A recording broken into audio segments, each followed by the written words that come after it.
എൻ്റെ എല്ലാ പ്രിയപ്പെട്ടവർക്കും പുതിയ വീഡിയോയിലേക്ക് സ്വാഗതം. ഏകദേശം ഒരു 7 മണി സമയമായിട്ടുണ്ടാവും കേട്ടോ. അപ്പോൾ സച്ചു കുട്ടനാണിത്, എൻ്റെ നാത്തൂൻ്റെ മോൻ, ഇത് അച്ചു. ഇവർ രണ്ടുപേരും കൂടെ എന്താണെന്നറിയോ ചെയ്യുന്നത്, സച്ചു ജിമ്മിൽ പോകുന്ന കാരണം എവിടേക്കെങ്കിലും പോകുമ്പോൾ എന്തെങ്കിലും കഴിച്ചിട്ട് പോകണം, രാവിലെ വെറും വയറ്റിൽ പോകണ്ടെന്ന് പറഞ്ഞിട്ട് പീനട്ട് ബട്ടറൊക്കെ കഴിക്കുന്ന ഞങ്ങൾ ചെറിയ കോഫി മാത്രമേ കുടിച്ചുള്ളൂ കേട്ടോ. അപ്പോൾ പറഞ്ഞു വന്നത് എന്താണെന്ന് വെച്ചാൽ ഞങ്ങളൊരു ട്രിപ്പ് പോവുകയാണ് പാലക്കാടേക്ക്.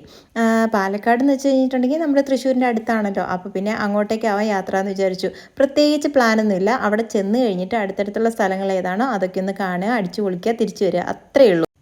വീട്ടിൽ ആരെങ്കിലുമൊക്കെ വന്നു കഴിഞ്ഞിട്ടുണ്ടെങ്കിൽ ഭയങ്കര സന്തോഷമാണ് കേട്ടോ. എങ്ങോട്ടെങ്കിലും കൊണ്ടുപോകാനും അവരുടെ കൂടെ എങ്ങോട്ടെങ്കിലുമൊക്കെ ട്രിപ്പ് പോകാനൊക്കെ ഭയങ്കര ഇഷ്ടമാണ്. വരുന്നവർക്ക് ഇഷ്ടമാണ്, ഞങ്ങൾക്ക് ഇഷ്ടമാണ്. പിന്നെ സജ്ജമാകുമ്പോൾ പറയുകയോ വേണ്ട, എനിക്ക് ഏറ്റവും പ്രിയപ്പെട്ടവരിൽ ഒരാളാണ് കേട്ടോ അവൻ. അത് ഞാൻ കല്യാണം കഴിഞ്ഞ് മനോഹരൻ്റെ വീട്ടിലേക്ക് ചെന്ന് കഴിഞ്ഞപ്പോൾ അവൻ തീരെ കുഞ്ഞായിരുന്നു. ഇപ്പോൾ നോക്കിയാൽ വലിയ ചെക്കനായിപ്പോയി. എങ്ങോട്ടാ മനുപ്രസാദേ?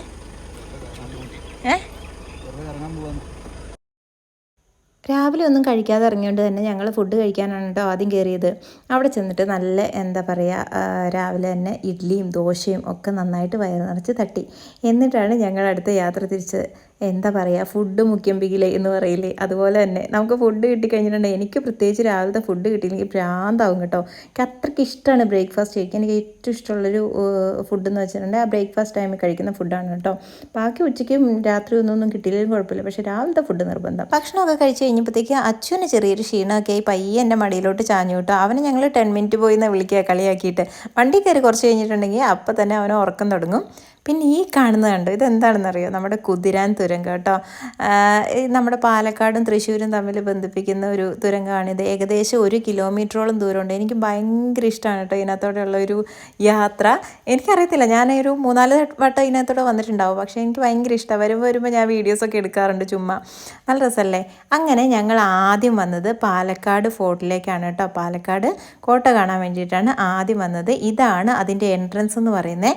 ഇതുവഴി കയറി ചെല്ലുമ്പോൾ നമുക്ക് അവിടെ കാർ പാർക്കിങ്ങിനൊക്കെ സൗകര്യമുണ്ട്. അത് കഴിഞ്ഞിട്ട് നമ്മൾ ടിക്കറ്റ് എടുക്കണം. അവിടെ ടിക്കറ്റിന് 25 രൂപയാണ്. ഏറ്റവും വലിയ കോമഡി എന്താണെന്നറിയോ, ഞാൻ കാണിച്ചു തരാം കേട്ടോ. അപ്പോൾ നിങ്ങളെ ഹലോ ഗൈസ്, 5 പൈസയില്ലാതെ ഞങ്ങളത് എന്ത് കാണാനാണ്, ഫോർട്ട് കാണാൻ കൊണ്ടുവന്നേക്കുക. മനപ്രസാദേ, കാശില്ലാതെ വന്നതിനെ പറ്റി എന്താണ് അഭിപ്രായം? വലിയ കാര്യമായിട്ട് ട്രിപ്പ് വന്നതാടോ.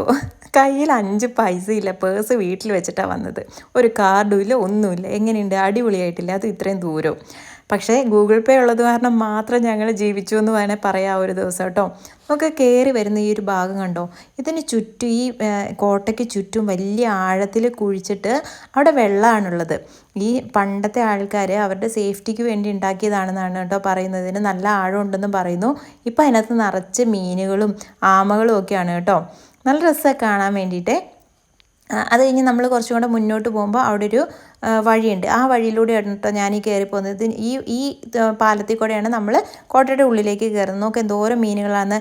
ഈ പണ്ടത്തെ കാലത്ത് ഞാൻ ഈ കയറി വന്ന ആ ഒരു വഴിയുണ്ടല്ലോ, അതില്ലായിരുന്നു പോലും. കുതിരകളൊക്കെ ചാടി കടന്നിട്ടാണ് അപ്പുറത്ത് കോട്ടയിലേക്ക് പ്രവേശിച്ചതെന്നാണ് കേട്ടോ പറയുന്നത്. ടിപ്പു സുൽത്താൻ്റെ കോട്ടയാണല്ലോ ഇത്. ടിപ്പു സുൽത്താൻ്റെ കോട്ടയാണെന്ന് പറയുന്നെങ്കിലും ടിപ്പു സുൽത്താൻ്റെ അച്ഛൻ ഹൈദരലിയാണ് ഇത് പണിതത് എന്നാണ് പറയുന്നത്. പിന്നീടാണ് ടിപ്പു സുൽത്താൻ ഇവിടെ വന്നതും പിന്നെ അത് ബ്രിട്ടീഷുകാർ എന്താ പറയുക, യുദ്ധത്തിൽ പിടിച്ചെടുത്തിട്ട് സബ് ജയിലായിട്ട് മാറുകയാണ് ചെയ്തതെന്ന് ആണ് കേട്ടോ ഇതിൻ്റെ ഒരു കഥയുള്ളത്.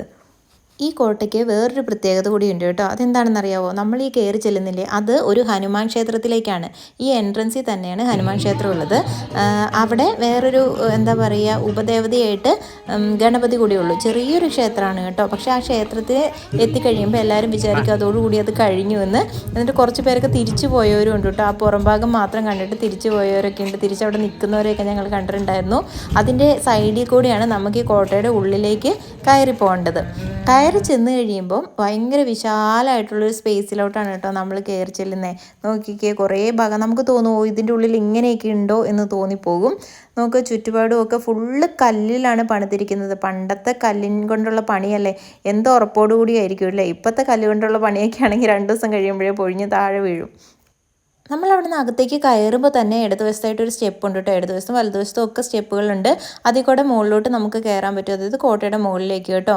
നമ്മൾ ആദ്യം തന്നെ അവിടേക്ക് മുകളിലാണ് കയറി നോക്കിയത്. അകത്തേക്ക് പോകുന്നതിന് മുന്നേ തന്നെ നമ്മൾ സൈഡിൽ കൂടെ മുകളിലേക്കാണ് കയറി നോക്കിയത്. അപ്പം നമുക്കതിൻ്റെ മേലിൽ നിന്ന് താഴേക്ക് കാണാൻ പറ്റും കേട്ടോ. നോക്ക് എത്ര വലിപ്പത്തിലാണ്. എൻ്റെ ഹൈറ്റ് ഉണ്ട് ആ മതിലിന്. ഞാൻ ഹൈറ്റ് കുറവായത് കാരണമായിരിക്കും. എന്നാലും നോക്ക് എന്നെക്കാൾ ഹൈറ്റ് ഉണ്ട്. എൻ്റെ ഹൈറ്റ് എന്നല്ല, അത്ര ഉയരത്തിലാണത് പണിതിരിക്കുന്നത് കേട്ടോ. അതിൻ്റെ മുകളിൽ കയറി നിന്ന് കഴിഞ്ഞിട്ടുണ്ടെങ്കിൽ അതിൻ്റെ ചുറ്റുമുള്ള എല്ലാ ഭാഗങ്ങളും നമുക്ക് കാണാൻ പറ്റും. നല്ല രസമാണ്. കുറേ ദൂരം ഇങ്ങനെ നടക്കാനുണ്ട്. ഒത്തിരി ദൂരം നമുക്ക് നടന്ന് കാണാനുണ്ട്. നമുക്ക് ഞാൻ ഏന്തി വലിഞ്ഞൊക്കെയാണ് നോക്കുന്നത്. അത്രയ്ക്ക് ഹൈറ്റ് ഉള്ളത് കാരണം ഒന്നും കാണാനുണ്ടായിരുന്നില്ല. പിന്നെ കുറച്ച് നേരം അതിലേക്കൂടെയൊക്കെ നടന്ന് അങ്ങ് സൈഡിലൊക്കെ എന്താണെന്നൊക്കെ പോയി നോക്കിയിട്ടോ. പണ്ടൊക്കെ ഒത്തിരി പിള്ളേരൊക്കെ വന്നിരിക്കുമായിരുന്നു ഇവിടെയെന്ന് പറയുന്നുണ്ട്. കോളേജ് കുട്ടികളും സ്കൂൾ കുട്ടികളും ഒക്കെ വെറുതെ കളിക്കാനും അതിനും ഇതിനും വർത്താനം പറയാനും നടക്കാനൊക്കെ ആയിട്ട് വരുമായിരുന്നു. ഇപ്പം അവിടെ എൻട്രി ഫീസ് വെച്ചത് പിന്നെ അധികം അത്ര കുട്ടികളുടെ ആദ്യം ഉണ്ടായിരുന്ന അത്ര തിരക്ക് ഇവിടെ ഇല്ല. നോക്ക് ഓരോന്നൊക്കെ പണിതിട്ടിരിക്കുന്നുണ്ട്. ഇവിടെ നിന്നിട്ട് ഇതിൻ്റെ ഇടയിൽ കൂടെയൊക്കെ നോക്കിയിട്ടുണ്ടെങ്കിൽ അങ്ങ് ദൂരെ വരെ കാണാൻ പറ്റും. നോക്ക് ഇതിന് ചുറ്റും ഞാൻ പറഞ്ഞില്ലേ എന്ത് സേഫ്റ്റി ആണല്ലേ. പണ്ടുള്ള ആൾക്കാരുടെ ഓരോ ചിന്തകളൊക്കെ നോക്കിക്ക്. അതിന് ചുറ്റും വലിയ ആഴത്തിൽ കുഴി കുഴിച്ചിട്ട് ഇതിനകത്തോട്ട് കയറി വരാത്ത രീതിയിലാക്കി വെച്ചിരിക്കുകയാണ് അവർ. അത്രയും സേഫായിട്ടാണ് അവർ ഓരോന്ന് പണിതിട്ടുണ്ടായിരുന്നത്. ഈ ഒളിഞ്ഞിരുന്ന് ആക്രമിക്കുക എന്നൊക്കെ പറയില്ലേ, അതൊക്കെ തന്നെ. സച്ചു അതിൻ്റെ മുകളിലൊക്കെ കയറി നോക്കി. എനിക്ക് പേടിയായതുകൊണ്ട് ഞാൻ കയറിയില്ല. നേരത്തെ വെള്ളത്തിലോട്ട് ചാടേണ്ട വരും എങ്ങാനും വീണ് പോയി കഴിഞ്ഞ് കഴിഞ്ഞിട്ടുണ്ടെങ്കിൽ. പിന്നെ ഞങ്ങൾ നേരത്തെ മുന്നിലേക്ക് നടന്ന് അവിടേക്ക് അകത്തേക്ക് പോയിട്ടോ. ഈ അകത്ത് കാണുന്നത് താലൂക്ക് സപ്ലൈ ഓഫീസായിട്ടാണ് ഇപ്പം പ്രവർത്തിക്കുന്നത്. ഇത് പിന്നെ പഴയ ബിൽഡിങ്ങുകളാണ്. ഇതിൻ്റെ ഉള്ളിൽ പഴയ ക്യാൻറ്റീനുകളും പിന്നെ എന്താ പറയുക ജയിലും ഇപ്പം താലൂക്ക് സപ്ലൈ ഓഫീസായിട്ട് മാത്രം പ്രവർത്തിക്കുന്നുണ്ട്. പിന്നെ ഒരു മ്യൂസിയം കൂടി ഉണ്ട് കേട്ടോ. എനിക്ക് പഴയ കെട്ടിടങ്ങൾ, ഈ പൊളിഞ്ഞു വീഴാറായ കെട്ടിടങ്ങളൊക്കെ കാണുന്നത് ഭയങ്കര ഇഷ്ടമാണ്. അപ്പം ഞാൻ ഓരോ സ്ഥലത്തും എന്തൊക്കെയുള്ളതെന്നൊക്കെ പോയിട്ട് നോക്കുമായിരുന്നു. ഇത് നോക്കിയത് എന്തിനു വേണ്ടിയാണെന്ന് എനിക്ക് മനസ്സിലായില്ല. തീയിടാനോ പുകയൊക്കെ പോകാനൊക്കെ വേണ്ടിയിട്ടുള്ള സാധനമാണ്. പക്ഷേ അതിൻ്റെ ഉള്ളിൽ ഒന്നും ഇല്ല എന്നാണ് ഞാൻ പറയുന്നത്. വലിയ കാര്യമായിട്ട് നോക്കിയതാണ് ഞാൻ പോയിട്ട്. പിന്നെ ഇതുണ്ടോ അവിടെ ഒരു മയിൽ നിൽപ്പുണ്ടായിരുന്നു കേട്ടോ. കുറേ മയിലുകളുണ്ട് ഇതിൻ്റെ ഉള്ളിൽ തന്നെ.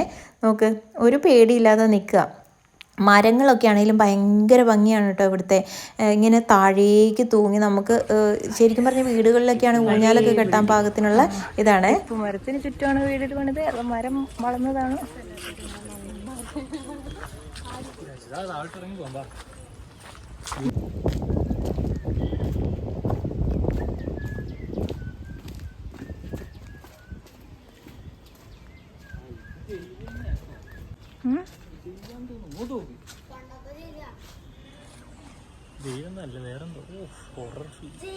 ശരിക്കും പ്രേതം പോലെ ഉണ്ട് അല്ലേ.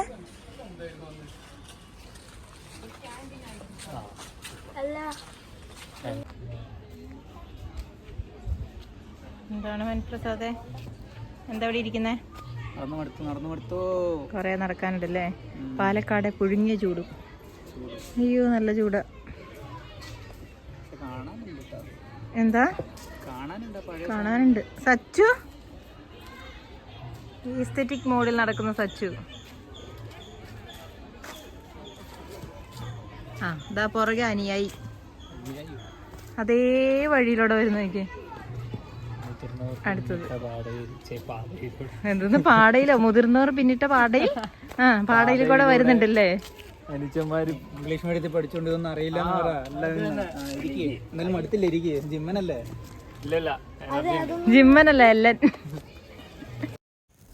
ഈ കാണുന്ന ഇവിടുത്തെ മ്യൂസിയം ആണ് കേട്ടോ. ഇതിൻ്റെ ഉള്ളിൽ കുറേ പഴയ കാര്യങ്ങളെ കുറിച്ചുള്ള ഫോട്ടോസും കുറേ വിവരങ്ങളൊക്കെ ഉണ്ട്. പക്ഷെ ഞങ്ങൾക്ക് അതിൻ്റെ ഉള്ളിൽ കയറാൻ പറ്റിയില്ല. ഞങ്ങൾ പോയ ദിവസം അത് ക്ലോസ്ഡ് ആയിരുന്നു കേട്ടോ. വൈകുന്നേരം 5 മണി വരെ ഉണ്ടെന്നാണ് പറയുന്നത്. അങ്ങനെ ആവശ്യമില്ലാത്ത സാധനങ്ങളൊന്നും പോയിട്ട് കൈയിടരുത്.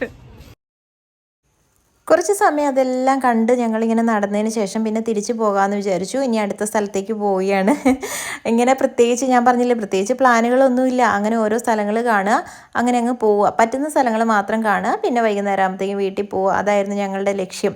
അതുകൊണ്ട് ആദ്യത്തെ സ്ഥലം നോക്കിക്കേ, എന്നെക്കാളും വലുതായി എൻ്റെ ചെക്കന്മാർ. എത്ര പെട്ടെന്നല്ലേ പിള്ളേർ വലുതായി പോകുന്നത്. ചില നേരത്തെ ഞാനിങ്ങനെ ആലോചിക്കുമ്പോൾ എനിക്ക് സങ്കടം തോന്നും. അയ്യോ സച്ചു ഒന്നും ഇത്രയും പെട്ടെന്ന് വലുതായി പോകണ്ടായിരുന്നു എന്ന്. പിന്നെ ഞങ്ങൾ ഇങ്ങനെ കുറച്ച് നേരം അതിലൊക്കെ ചുറ്റിപ്പറ്റി നിന്ന്. അപ്പോഴാണ് അവിടെ എന്തോ സംഗീത പരിപാടികളൊക്കെ ഉണ്ടായിരുന്നു കേട്ടോ.